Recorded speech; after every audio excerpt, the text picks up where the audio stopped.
সুন্দর দেশ চাই। আমার ভোট আমি দিব, যাকে খুশি তাকে দিব।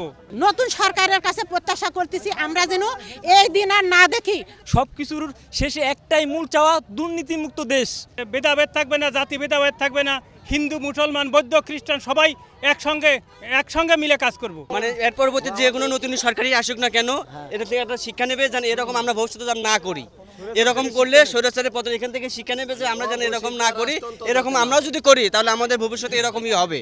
এত যাবৎ যে দুর্নীতি হয়েছে সেটা তো আমরা সবাই দেখছি এবং সোচ্চার হয়ে আমরা এগুলো আজকে এই দিনটা আসলে দেখতে পারছি। এত রক্ত এত যাওয়ার পর এগুলো আর আমরা চাই না, কোনো গোষ্ঠীগত দল হিসেবে আমরা কোনো কিছু চাই না। স্বাধীন নিরপেক্ষ যে কোনো দল আসুক, যেন এই দেশের ভালো হোক, সবার উপরে দেশকে রাখতে হবে, এগুলো ধ্বংসযোগ্য সব বাদ দিতে হবে।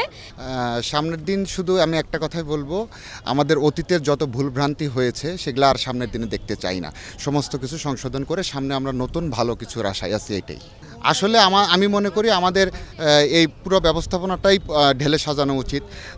শিক্ষা ব্যবস্থা, দুর্নীতি সব কিছু মিলেই আর কি, মানে এমন কোনো জায়গা আমি দেখি না যে সেখানে সংশোধনের প্রয়োজন নাই। কোঠা আন্দোলনের মাধ্যমে নতুন করে আমাদের দেশটাকে স্বাধীন করেছে। আমরা চাচ্ছি এই দেশটাকে সুন্দর করে বজায় করতে, সুন্দর করে আরও ভালো মতো আগের থেকেও যত সুন্দর করে করা যায় তত সুন্দর করে গড়ে তুলতে দেশটাকে আমরা। অবশ্যই একটা সুন্দর, একটা শান্তিপূর্ণ একটা রাষ্ট্র চাই, একটা স্বাধীন রাষ্ট্র এবং দুর্নীতিমুক্ত একটা রাষ্ট্র চাই আমরা। যারা নেতৃত্বে আসবে সামনের দিকে অবশ্যই তারা যেন দুর্নীতির দিকটা ভালো করে দেখে, যে দুর্নীতি যাতে না হয় আমাদের এই দেশে। আগামীতে আমি চাই আরও ভালো হোক, কারণ এতদিন যেরকম চলছে এগুলো তো আসলে মানার মতো না। আমাদের অনেক বোনরা ভাইরা অনেক কষ্ট করেই তো জয় হয়েছে, তাই না? এ তো রক্ত, এই যে শহীদ, সব কিছুর শেষে একটাই মূল চাওয়া, দুর্নীতিমুক্ত দেশ। যেভাবে মালয়েশিয়া, সিঙ্গাপুর এত দ্রুত আগে গেছে, আমরা দুর্নীতি ত্যাগ করে আমরা ওদের মতো আগাবো তাল মিলিয়ে। এতে যত ত্যাগ দিতে হয় তাতে আমরা রাজি, কোনো দুর্নীতির আশ্রয় নেব না। বিএনপি, আওয়ামী লীগ কোনো দুর্নীতিবাজরা এখানে থাকতে পারবে না আর কি। যারা যোগ্য তারাই ক্ষমতা আসবে, সেটা আমরা চাই। এটা না হলে পরবর্তী প্রজন্ম আমরা আবার জেগে উঠবো আর কি। নতুন সরকারের কাছে প্রত্যাশা করতেছি আমরা যেন এই দিন আর না দেখি, আমরা যেন ভালো দিন দেখি। এরকম চুরির সরকার যেন না আসে, দেশের সম্পদ নিয়ে দেশের মানুষের যারা মেধাবী তাদেরকে যেন অবশ্যই গুরুত্ব দেয়, কারণ অনেক বাপ মা কষ্ট করে ছেলে মেয়েরা লেখাপড়া শেখায়।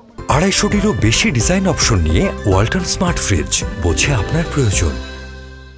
আমার এই জনগণের কাছে এখন এটাই আশা যে আমরা এত বছর ধরে যে অত্যাচার আমরা দেখে আসছি, যে শিক্ষিত মানুষ ক্ষমতা ঠিক বলবো না, নেতৃত্বে আসতে পারে নাই। তো যেটা হচ্ছে কথা, আমরা যারা ভালো ভালো সাবজেক্টে পড়ি, ওই সাবজেক্টের কাজটা কি, সমাজবিজ্ঞানের কাজটা কি, ভালো করে সমাজ গঠন করা, ইসলামের ইতিহাসের কাজটা কি, ইসলামী যে নিয়মগুলো সেগুলো ভালোভাবে এস্টাবলিশ করা।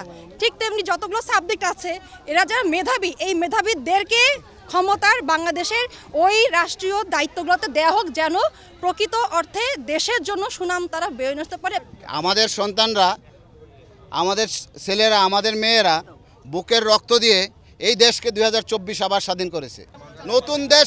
নতুন দেশ এক শান্তিময়, সুন্দর এবং কারোর সাথে কারো যেন কোনো বিভেদ না থাকে, সবাই সমান। আমরা কিচ্ছু বুঝি না, কোনো দলীয়ভাবে বুঝি না, কিচ্ছু বুঝি না। আমরা শান্তি চাই এবং স্বাধীনতা চাই। দেশ চাই, সুন্দর দেশ চাই। আমার ভোট আমি দিব, যাকে খুশি তাকে দিব। এবং এখানে কোনো আওয়ামী লীগ, বিএনপি কোনো কিছুই নাই, আপামর জনসাধারণ। সেইভাবে নতুনভাবে দেশ গড়ব, নতুনভাবে সুন্দরভাবে গড়ব দেশ। কোনো বৈরিতা থাকবে না, কোনো ভেদাভেদ থাকবে না, জাতি ভেদাভেদ থাকবে না। হিন্দু, মুসলমান, বৌদ্ধ, খ্রিস্টান সবাই একসঙ্গে মিলে কাজ করব। এইভাবেই আমরা দেশটাকে চাই। স্বাধীনভাবে কথা বলতে পারি এই দেশে, দুর্নীতিমুক্ত একটা বাংলাদেশ আমরা চাই, সোনার দেশ, যাতে আমরা সবাই এই দেশে বসবাস করতে পারি। শিক্ষার্থী, ভালো মন্দ, হুজুর, মাওলানা, জামাত, বিএনপি সবাই থাকবে এই দুনিয়ায়। জি, আমরা চাচ্ছি যে বাংলাদেশটা যেন সুন্দরভাবে চলে। বাংলাদেশের ভিতরে কোনো রকম দুর্নীতি, কোনো রকম লুটপাট, টাকা পাচার এই সমস্ত সরকার যেন না আসে। মানে এর পরবর্তী যে কোনো নতুন সরকারি আসুক না কেন, এটা থেকে একটা শিক্ষা নেবে যেন এরকম আমরা ভবিষ্যতে যেন না করি। এরকম করলে স্বৈরাচারের পতন এখান থেকে শিক্ষা নেবে যে আমরা যেন এরকম না করি। এরকম আমরাও যদি করি তাহলে আমাদের ভবিষ্যতে এরকমই হবে। অবশ্যই দাবি থাকবে যেন দেশটাকে সুন্দরভাবে পরিচালনা করে, যা কিছু হয়েছে সব কিছুকে গুছিয়ে যেন দেশটা শান্তিপূর্ণভাবে সামনে এগিয়ে যেতে পারে এবং মানুষজন যে ভয় আতঙ্ক নিয়ে আছে ওইটা যেন খুব তাড়াতাড়ি কাটিয়ে উঠতে পারে। সব মানে সামনে সরকারের কাছে এটাই আমাদের প্রত্যাশা থাকবে।